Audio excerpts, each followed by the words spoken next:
여호와께서 모세에게 이르시되 아론에게 명령하기를 내 지팡이를 들어 땅에 티끌을 치라.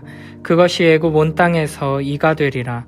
그들이 그대로 행할세. 아론이 지팡이를 잡고 손을 들어 땅에 티끌을 치매 애굽 온 땅의 티끌이 다 이가 되어 사람과 가축에게 오르니 요술사들도 자기 요술로 그같이 행하여 이를 생기게 하려 하였으나 못하였고 이가 사람과 가축에게 생긴지라.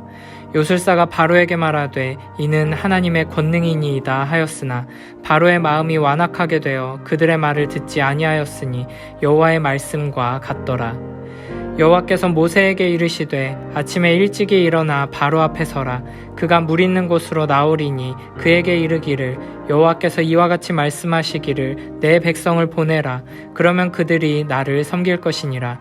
내가 만일 내 백성을 보내지 아니하면 내가 너와 내 신하와 내 백성과 내 집들에 파리떼를 보내리니 애굽 사람의 집집에 파리떼가 가득할 것이며 그들이 사는 땅에도 그러하리라. 그날에 나는 내 백성이 거주하는 고센 땅을 구별하여 그곳에는 파리가 없게 하리니 이로 말미암아 이 땅에서 내가 여호와인 줄을 내가 알게 될 것이라. 내가 내 백성과 내 백성 사이를 구별하리니 내일 이 표징이 있으리라 하셨다 하라 하시고 여호와께서 그와 같이 하시니 무수한 파리가 바로의 궁과 그의 신하의 집과 애굽 온 땅에 이르니 파리로 말미암아 그 땅이 황폐하였더라. 바로가 모세와 아론을 불러 이르되 너희는 가서 이 땅에서 너희 하나님께 제사를 드리라. 모세가 이르되 그리함은 부당하니이다. 우리가 우리 하나님 여호와께 제사를 드리는 것은 애굽 사람이 싫어하는 바인즉 우리가 만일 애굽 사람의 목전에서 제사를 드리면 그들이 그것을 미워하여 우리를 돌로 치지 아니하리이까. 우리가 사흘길쯤 광야로 들어가서 우리 하나님 여호와께 제사를 드리되 우리에게 명령하시는 대로 하려 하나이다. 바로가 이르되 내가 너희를 보내리니 너희가 너희의 하나님 여호와께 광야에서 제사를 드릴 것이나 너무 멀리 가지는 말라. 그런즉 너희는 나를 위하여 간구하라. 모세가 이르되 내가 왕을 떠나가서 여호와께 간구하리니 내일이면 파리떼가 바로와 바로의 신하와 바로의 백성들을 떠나려니와 바로는 이 백성을 보내어 여호와께 제사를 드리는 일에 다시 거짓을 행하지 마소서 하고 모세가 바로를 떠나 나와서 여호와께 간구하니 여호와께서 모세의 말대로 하시니 그 파리떼가 바로와 그의 신하와 그의 백성에게서 떠나니 하나도 남지 아니하였더라. 그러나 바로가 이때에도 그의 마음을 완강하게 하여 그 백성을 보내지 아니하였더라. 두 번째 개구리 재앙을 겪고 나서 바로는 이스라엘 백성을 보내겠다고 약속했습니다. 하지만 재앙이 그치자 금세 마음이 변해 약속을 깨트립니다. 이에 여호와께서는 모세를 통해 세 번째 재앙을 보내십니다. 모세는 여호와의 명령에 따라 아론으로 하여금 지팡이를 들어 땅에 티끌을 치게 합니다. 그러자 애굽 온 땅의 티끌이 다 이가 되어 사람과 가축에게 오르게 됩니다. 여기서 이라고 번역된 히브리어는 작은 해충을 지칭하는 것으로 보이지만 정확하게 무엇을 의미하는지는 알 수 없습니다. 이 해충이 순식간에 사람과 가축에게 달라붙어서 괴롭힌 것으로 보면 모기나 벼룩, 이와 같은 종류일 가능성이 높습니다. 그래서 개역개정 성경은 이 해충을 이라고 번역한 것입니다. 갑자기 온 땅의 먼지들이 해충으로 변해 사람과 가축에게 달라붙자 이번에도 애굽의 요술사들이 나서서 똑같은 기적을 재현하려고 합니다. 그러나 이번에는 실패합니다. 그래서 요술사들은 바로에게 이렇게 말합니다. 이는 하나님의 권능이니이다. 애굽의 요술사들은 이 일은 자신들의 능력으로는 도저히 따라할 수 없는 매우 강력한 신적인 능력임을 인정하고 있습니다. 여기서 하나님의 권능이라는 말을 직역하면 하나님의 손가락, 하나님의 손입니다. 그러나 바로의 마음은 여전히 완악하여서 그들의 말을 듣지 않았습니다. 그리고 이 모든 일들은 여호와 하나님께서 말씀하신 대로 이루어지고 있는 것이었습니다. 신명기 32장 39절에서는 이렇게 말씀하십니다. 이제는 나 곧 내가 그인 줄 알라. 나 외에는 신이 없도다. 나는 죽이기도 하며 살리기도 하며 상하게도 하며 낫게도 하나니 내 손에서 능히 빼앗을 자가 없도다. 우리는 이 세상 속에서 분명하게 드러나는 하나님의 권능의 손을 믿음의 눈으로 바라보며 하나님 앞에 겸손히 엎드려야 합니다. 그러나 모든 사람들이 하나님의 손을 볼 수 있는 것이 아니며 하나님의 손을 본다고 해서 모두가 주님 앞에 엎드리는 은혜를 누리게 되는 것도 아닙니다. 애굽의 요술사들은 하나님의 손가락을 보고 그 능력을 인정했지만 그렇다고 구원의 은혜를 누리는 자리에까지 가지는 못했습니다. 그러므로 우리에게 필요한 것은 온 땅에 가득한 여호와 하나님의 전능하신 손길을 보는 믿음의 눈과 더불어 그 앞에 겸손히 엎드리는 회개의 마음일 것입니다. 시편 8편에서 다윗은 이렇게 찬양합니다. 여호와 우리 주여, 주의 이름이 온 땅에 어찌 그리 아름다운지요. 주의 영광이 하늘을 덮었나이다. 주의 손가락으로 만드신 주의 하늘과 주께서 베풀어 두신 달과 별들을 내가 보오니 사람이 무엇이기에 주께서 그를 생각하시며 인자가 무엇이기에 주께서 그를 돌보시나이까. 주의 손으로 만드신 것을 다스리게 하시고 만물을 그의 발 아래 두셨으니 여호와 우리 주여, 주의 이름이 온 땅에 어찌 그리 아름다운지요. 아멘. 믿음의 눈으로 여호와의 전능하신 손을 바라보며 그분의 전능하심 앞에 겸손히 엎드리고 그분의 영원하심과 아름다우심을 온 마음을 다해 찬양하는 복된 우리 모두가 되길 축복합니다. 하나님께서는 애굽에 10가지의 재앙을 내리시는데 이 재앙의 구조들을 파악하는 몇 가지 방식이 있습니다. 먼저 하나님께서 모세와 아론을 통해 행하신 9개의 재앙과 직접적으로 행하신 마지막 10번째 재앙을 나누는 방식입니다. 그리고 간접적으로 행하신 9개의 재앙은 3개씩 짝지어서 구분할 수 있습니다. 이렇게 구분하게 되면 각 그룹의 첫 번째 재앙과 두 번째 재앙은 미리 예고가 되고 세 번째 재앙은 아무런 예고 없이 내린다는 것을 알 수 있습니다. 또한 첫 번째 그룹인 피, 개구리, 이 재앙은 하나님께서 모세에게 말씀하시고 모세가 아론에게 명령하여 일어나게 되는데 이를 처음과 두 번째에는 애굽의 요술사들이 똑같이 따라하고 세 번째 때는 따라하려 했으나 실패합니다. 그리고 이제 네 번째 파리 재앙부터는 요술사들이 등장하지 않습니다. 재앙이 진행되면서 하나님의 능력이 점점 더 분명하게 드러나게 되는 것입니다. 또 다른 구분 방식으로는 각각의 재앙을 2개씩 짝지어 5개의 그룹으로 나누는 것입니다. 첫 번째 피와 개구리 재앙은 모두 나일강과 관련된 것이고 두 번째 이와 파리는 모두 곤충입니다. 세 번째 가축의 전염병과 악성 종기는 모두 질병과 관련되어 있고 네 번째 우박과 메뚜기는 농작물과 연관되어 있습니다. 마지막으로 흑암과 장자의 죽음은 죄의 상태와 결과로 연결된다고 볼 수 있습니다. 뿐만 아니라 재앙이 일어난 장소에 따라 나일강과 땅, 하늘로 재앙들을 구분하는 방식도 있습니다. 이 10개의 재앙을 어떻게 구분해서 보느냐에 따라 조금씩 강조되는 메시지가 다를 수 있지만 여기서 중요한 것은 이 모든 재앙이 우연히 일어나는 일이 아니며 전능하신 여호와 하나님께서 내리시는 심판이라는 것입니다. 하나님께서는 바로와 애굽 온 땅의 백성들, 무엇보다 이스라엘 백성들로 하여금 하나님이 어떤 분이신지를 분명히 알리시기 위해 그리고 그 전능하신 하나님 앞에 겸손히 엎드림으로 참된 축복을 누리도록 하기 위해 이와 같은 재앙을 내리고 계시는 것입니다. 바로는 무서운 세 번째 재앙을 겪었음에도 여전히 여호와의 말을 듣지 않았습니다. 그래서 네 번째 재앙이 이어집니다. 여호와께서는 모세에게 아침에 일찍이 일어나 바로 앞에 서라고 명하십니다. 그리고 똑같이 반복해서 내 백성을 보내라. 그러면 그들이 나를 섬길 것이니라 라고 말하도록 하십니다.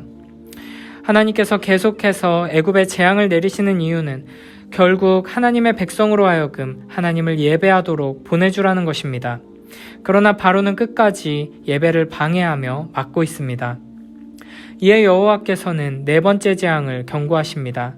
내가 만일 내 백성을 보내지 아니하면 내가 너와 내 신하와 내 백성과 내 집들에 파리떼를 보내리니 애굽 사람의 집집에 파리떼가 가득할 것이며 그들이 사는 땅에도 그러하리라. 여기서 파리로 번역된 히브리어 단어도 정확하게 무엇을 의미하는지 알 수 없습니다. 전통적으로는 파리떼로 번역하지만 어떤 학자들은 기생충이나 들짐승으로 보기도 합니다.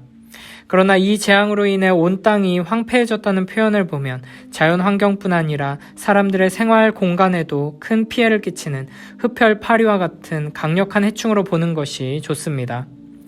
그러나 22, 23절에 보면 네 번째 재앙이 온 애굽 땅을 뒤덮지만 이스라엘 백성들이 거주하는 고센 땅은 여호와께서 구별하셔서 재앙이 미치지 않게 하겠다고 말씀하십니다. 이를 통해 이 재앙이 단순한 자연재해가 아니고 이스라엘의 주인 되신 여호와 하나님께서 내리시는 심판임을 분명히 알도록 하시는 것입니다.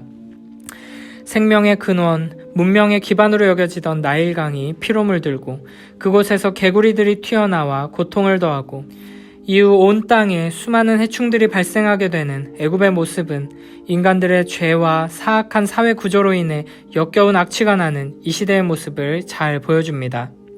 우리가 사는 이 세상은 하나님께서 만드신 아름다운 세상의 질서와 균형이 무너진 지 오래고 온 사회가 거짓과 폭력과 혐오와 우상숭배로 가득 차 있습니다. 시간이 흐를수록 점점 더 역겹고 냄새나는 것들로 온 세상과 사람들의 마음이 가득 채워져 가고 있습니다.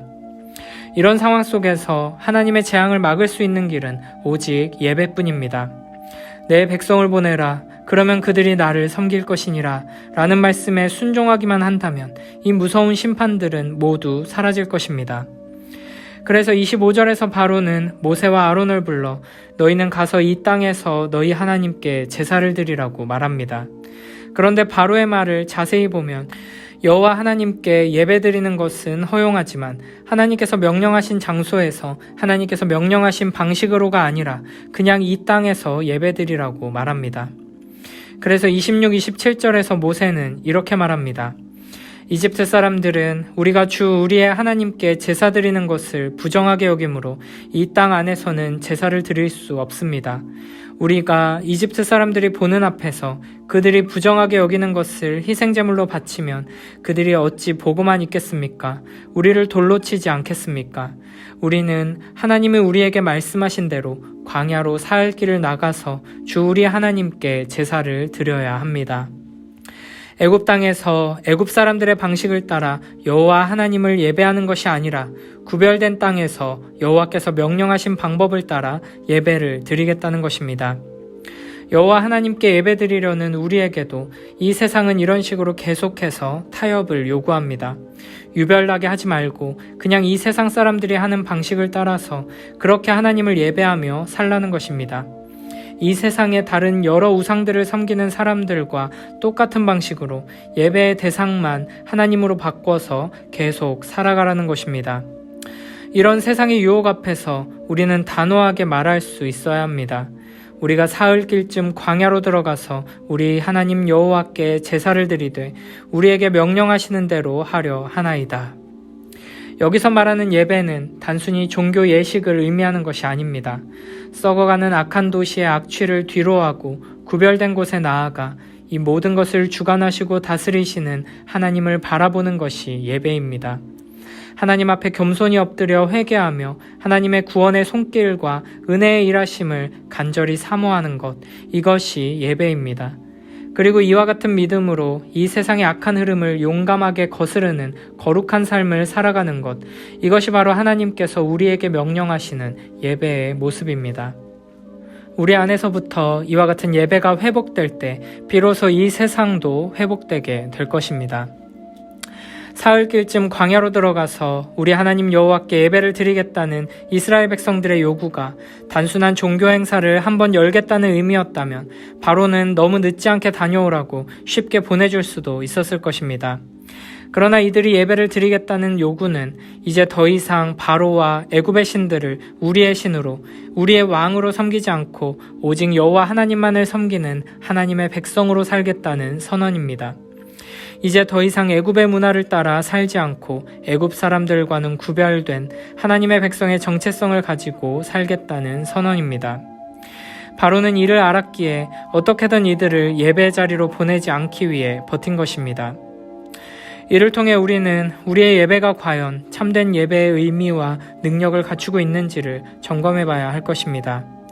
만약 우리가 함께 모여드리는 예배가 단순한 종교 행사의 성격만 가지고 있다면 세상은 우리의 예배를 전혀 두려워하지도 불편해하지도 않을 것입니다. 그러나 우리의 예배가 우리의 거룩한 정체성을 확인하며 이 세상 속에서 전혀 다른 삶을 살겠다는 다짐과 실천으로 연결된다면 악한 원수 마귀는 우리의 예배를 어떻게든 막기 위해 전력을 다할 것입니다. 우리의 예배가 이 세상과 악한 원수 마귀에게 큰 위협이 될 만큼 참되고 거룩한 예배가 되길 축복합니다. 우리의 예배가 우리의 심령을 회복시키고 우리의 삶을 변화시켜서 이 세상 속에 거룩한 하나님 나라를 세우는 복되고 충만한 시간이 되길 기도합니다. 계속되는 재앙에 더 이상 버티지 못한 바로는 결국 이스라엘 백성을 보내겠다고 합니다. 다만 너무 멀리 가지는 말라고 하면서 여호와 하나님께 자신을 위해 간구해 주기를 부탁합니다. 이에 모세는 여호와께 간구할 것을 약속하며 내일이면 파리 때가 바로와 바로의 신하와 바로의 백성들을 떠나갈 것이라고 말합니다. 그러면서 이전처럼 다시 거짓을 행하지 말라고 경고합니다. 그리고 모세가 여호와께 기도하자 즉시 응답되어 모든 파리 때가 순식간에 사라지게 됩니다. 하지만 바로는 또다시 마음을 바꾸고 약속을 깨트립니다. 하나님께서는 바로가 이 약속을 지키지 않을 것을 이미 아셨을 것입니다. 그럼에도 불구하고 즉시 멸망시켜버리지 않으시고 준비하신 10개의 재앙을 차근차근 내놓으십니다. 계속 속고 또 속으시면서도 재앙을 내렸다가 거두기를 반복하는 것입니다. 하나님께서 이렇게 행하시는 이유는 바로와 애굽 땅의 모든 사람들에게 회개할 기회를 주시기 위함입니다. 하나님께서는 오래 참으시며 계속해서 기회를 주십니다. 그러나 기회를 끝없이 주시는 것은 아니며 영원히 참으시는 것은 아닙니다.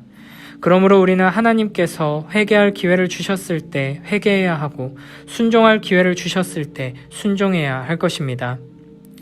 오늘도 하나님의 말씀을 깊이 묵상하며 이 말씀에 반응하고 주님께서 주신 은혜의 기회를 복되게 사용하는 우리 모두가 되길 축복합니다.